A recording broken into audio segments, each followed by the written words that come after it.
From the University of North Dakota in Grand Forks, this is Studio One.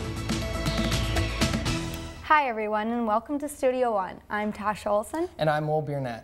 Today on the show, between colors, makes, and models, choosing a new car can be a challenge. We'll meet a group of engineers that selects a car together and builds it one piece at a time. Also, as the temperature warms up, many people are breaking out their bicycles. One man is turning old dusty bikes into something fresh and new. But first, Mount Everest climbing routes could reopen as early as next week following the devastating earthquake in Nepal. Nepal's government is encouraging people to continue with their climbing plans on the mountain. However, rescue efforts are still going around the clock to locate missing people, and the death toll continues to rise. Officials say they urgently need 500,000 tents to be able to shelter all of the displaced people.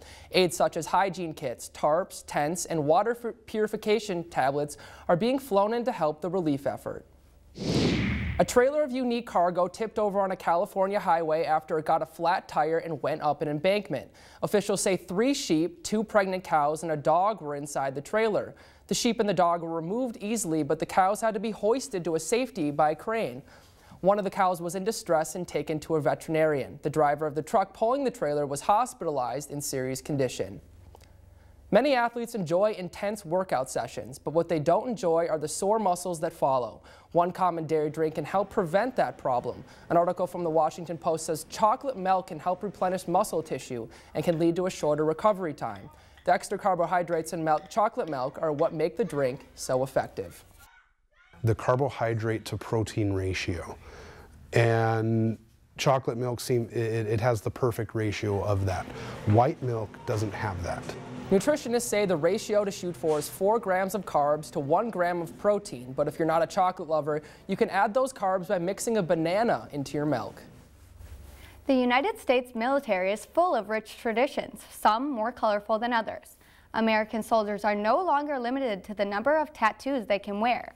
An old policy limited soldiers to only 4 tattoos below the elbows and knees. These tattoos could not be bigger than the size of their hand. Army officials say they learned through soldier feedback that some of the tattoo regulations were negatively impacting morale. Tattooed recruits who were turned away in the past will now be reconsidered for enlistment. Face, neck, and hand tattoos still remain against Army regulation. Technology in medicine has made longer lives possible, but the Center for Disease Control and Prevention says 735,000 Americans have a heart attack each year, but of these, only 9.5% survive. We went to a North Dakota hospital where technology is help saving lives. When an emergency happens, paramedics Tim and Chuck are the first to the scene. I've been working for 14 years. And how do you like it? I love being a paramedic, yep. There's no better job out there. When the emergency is as serious as a heart attack, being fast and knowing CPR is crucial. This procedure is more difficult in rural areas where paramedics are constantly on the move.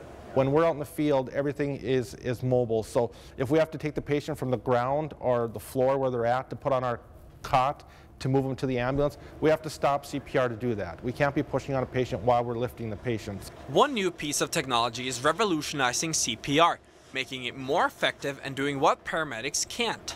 The Lucas device is a machine that paramedics strap onto the patient, providing constant and accurate CPR. It produces a higher blood pressure. It circulates the blood. It seems to have more oxygenated blood circulating throughout the patient. As soon as the machine is strapped onto the patient, the paramedics have their hands free to perform other necessary actions. And so we need a lot of people in a line to do effective CPR for a long period of time. The Lucas device never gets tired. We put the Lucas device on, it does perfect CPR for as long as we want it to. Technologies like the Lucas device are saving more people than traditional CPR, and it's the future of modern healthcare. Reporting for Studio One, I'm Eirik Nilsen-Bradley. The Helmsley Charitable Trust has funded the use of the Lucas device in more than 400 ambulances in North and South Dakota.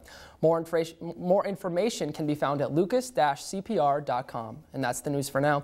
Tasha, it's great to see that this device is saving so many lives. And it'd be interesting to see if it expands and becomes a staple in every ambulance. I agree. Thanks, Phil. Let's go now to Morgan Murphy for the weather news. Morgan? Thanks, Tasha. This week we saw some of the biggest storms of the year so far. Down in Louisiana, we saw a massive supercell go through there with very high winds. Those winds knocked down a lot of trees, and unfortunately it did damage a lot of houses, but fortunately nobody was actually killed during these storms.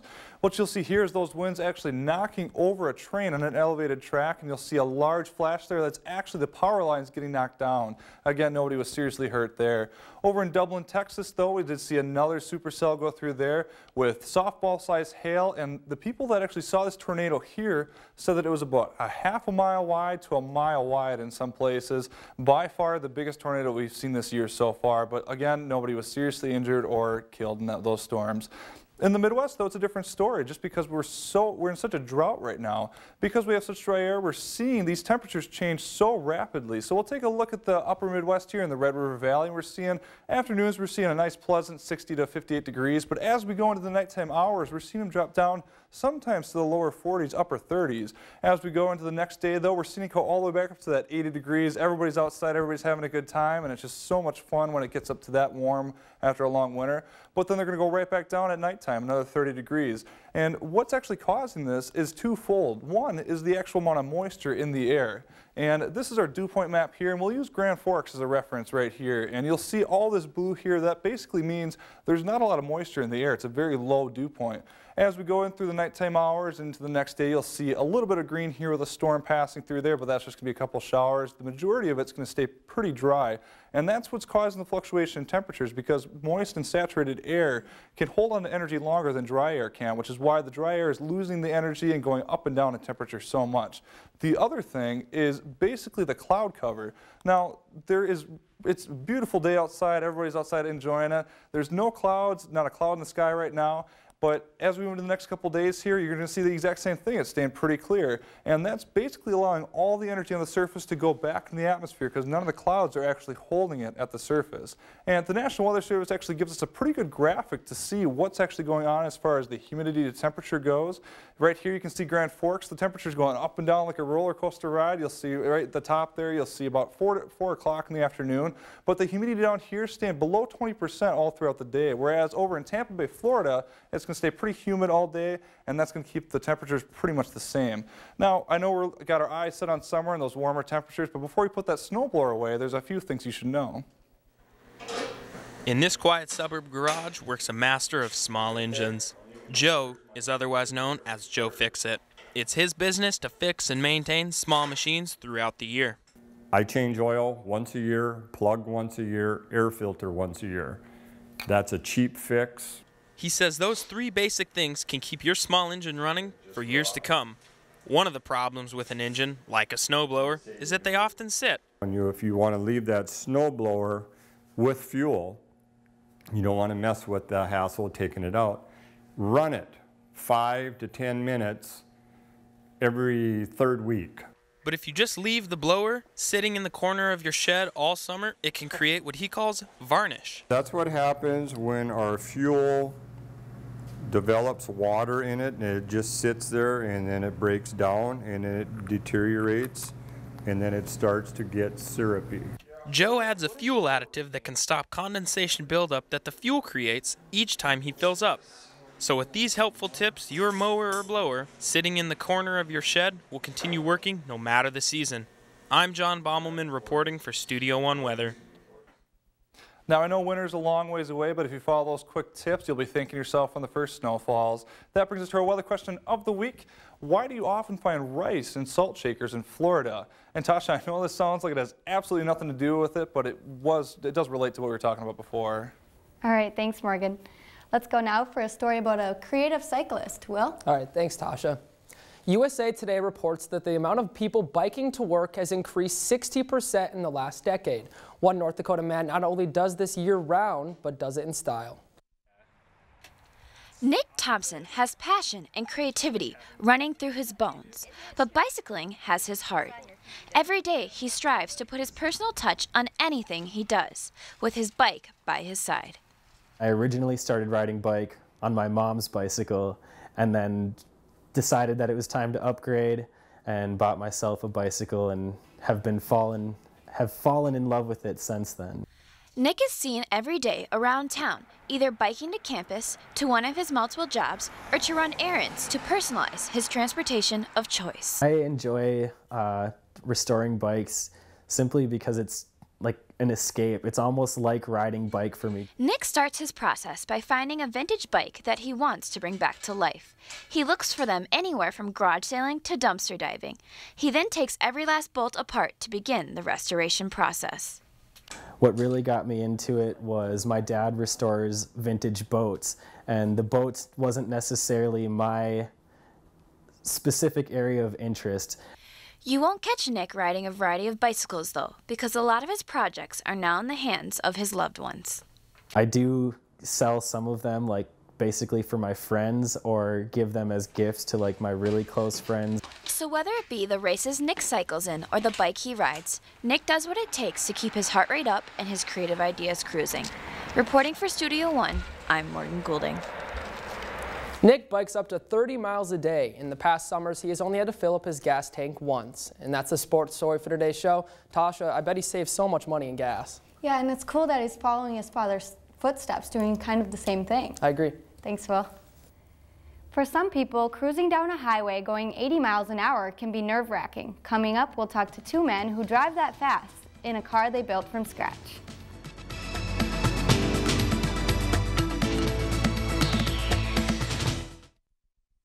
Closed captioning for Studio One is underwritten in part by NDAD, helping others to help themselves. To have the future you want and a career you'll be proud of, you'll need a great education. The University of North Dakota can get you there with more than 225 degree programs, preparing you for today's fastest growing, high-demand careers, like medicine and health professions, aerospace, business, engineering, and energy. Schedule your campus visit today at und.edu/go, because to succeed, you need to be exceptional. Yeah, okay, science meets imagination. Life changed by innovation. They're the future of our nation. Engineers the occupation. UND College of Engineering and Mines. Invest in your mind to stay with the times. Formulas, machines, and all that's in between. They teach it all from wall to wall to help you succeed. Come on, it could be electrical, chemical, or civil. Our world-class staff will help you make it all official. Mechanical, petroleum, geology align at the UND's College of Engineering and Mines. Okay, become a leader, prove yourself among all your peers. Changing the world begins right here. You're not alone, but in the plan, we'll take your hand and help you stand with mentorship and advising. We'll do all we can. Okay, so if you want to join the party, simply calculate. The math adds up, so never think to hesitate. Education, leadership, and dreams combined at the UND College of Engineering and Mines.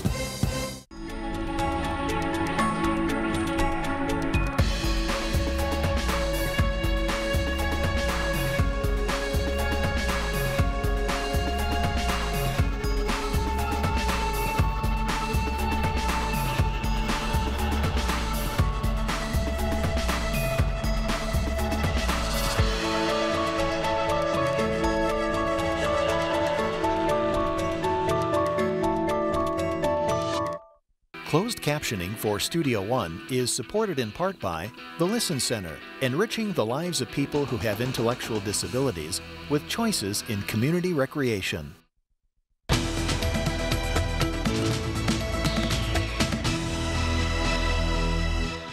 Some mechanical engineering students at the University of North Dakota are part of a team called the UND Formula One Society of Automotive Engineers. They put together a Formula One race car for competition. We went out to talk to a couple of the teammates and give the car a test drive. We are here today in the parking lot of the Ralph Engelstad Arena with team president David Weaver and driver John Velasic. Thanks for being on the show with us today, you two. Thanks for having us. Great. Now you can go ahead and get ready for a drive, and I'll talk a little bit with Dave. Yeah. So starting off, what exactly is a Formula One race car? So a Formula One race car is, there's different types of racing. So there's NASCAR racing, there's Formula racing. We're building a Formula race car, which is basically a smaller version of the Formula One style race car. Okay, so how many people are on your team then? So we have 11 seniors on our team that are working on it as a senior design project, as well as about 5 undergraduates. Okay, so how do you decide who does what job? I mean, does everybody kind of do their own thing? Do they have a specialty?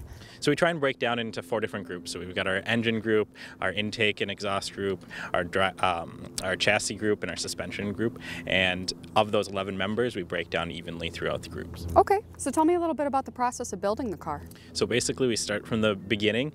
We buy an engine in the beginning and we weld our chassis, cut and weld our chassis together. And then after that, we just start buying one part after another until the whole car is put together. Okay, so if you're buying parts and building this thing pretty much from scratch, I mean, how do you decide which parts that you're going to get? So a lot of it's based on funding. We get all of our funding outside through companies that are looking to sponsor us, and we go based on performance versus how much we're able to spend on each part too. Okay, so you have been using the same engine for a while, correctly? Yep, we've been using a CBR Honda F4i since the beginning, and yeah, that's what we've got. How come you've been using the Honda for so long?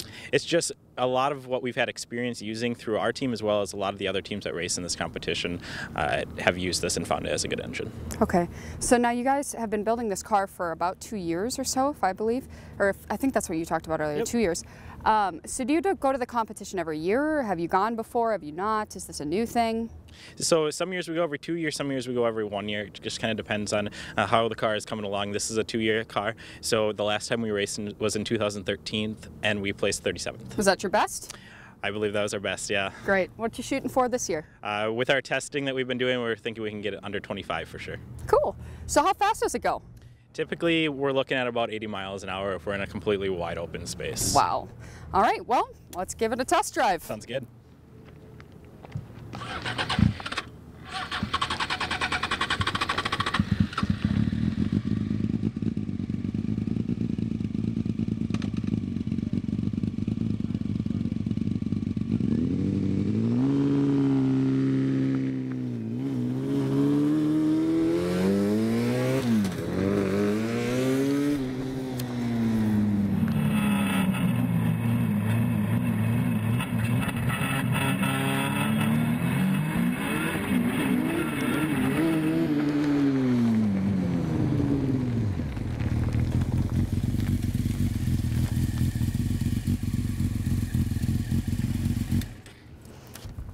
All right, wow, that was actually pretty cool.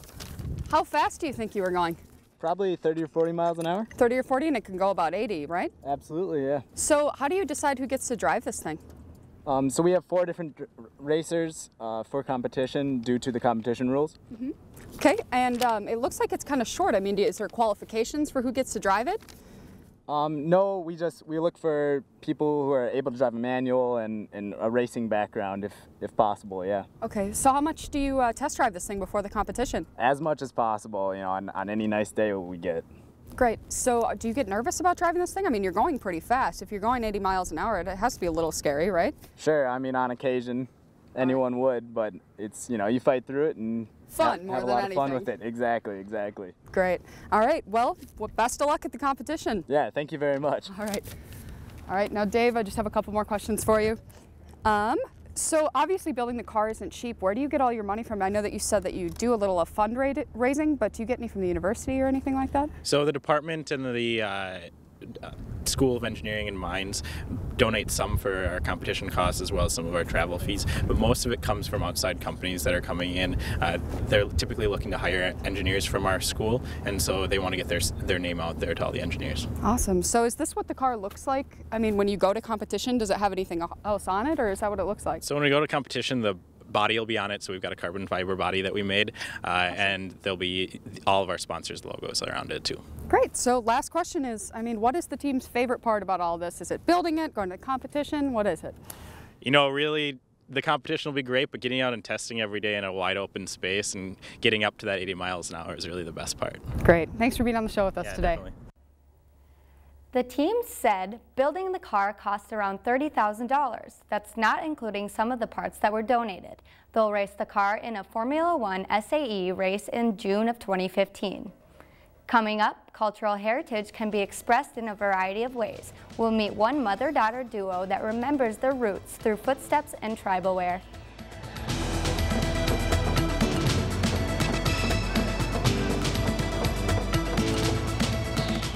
Studio One closed captioning is underwritten in part by Options, your disability information source.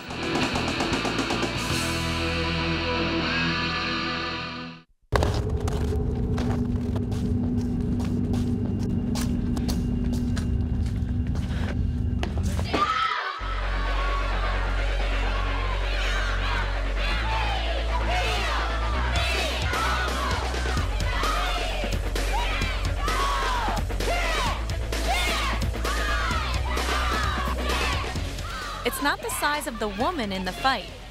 It's the size of the fight in the woman. To have the future you want and a career you'll be proud of, you'll need a great education. The University of North Dakota can get you there with more than 225 degree programs, preparing you for today's fastest growing, high-demand careers, like medicine and health professions, aerospace, business, engineering, and energy. Schedule your campus visit today at und.edu/go, because to succeed, you need to be exceptional. North Dakota is facing challenges in healthcare delivery. The University of North Dakota School of Medicine and Health Sciences is building a place to help meet the state's healthcare needs. In addition to a new structure, we're also building interaction between healthcare professionals while building a workforce through expanding class sizes. We're inspiring our youth to engage in healthcare careers and exploring ways to reduce disease. It starts here and ends here, building a better future for North Dakota.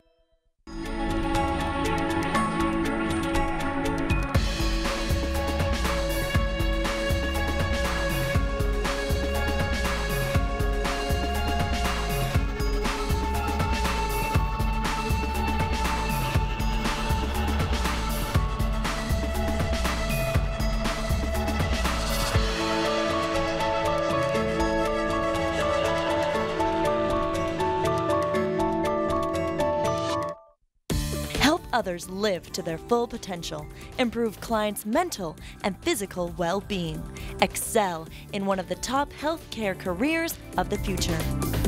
Occupational therapy students at the University of North Dakota experience high-quality education in small classes. Now to come to 45 degrees, even in a normal motion pattern. Your healthcare career begins at the University of North Dakota.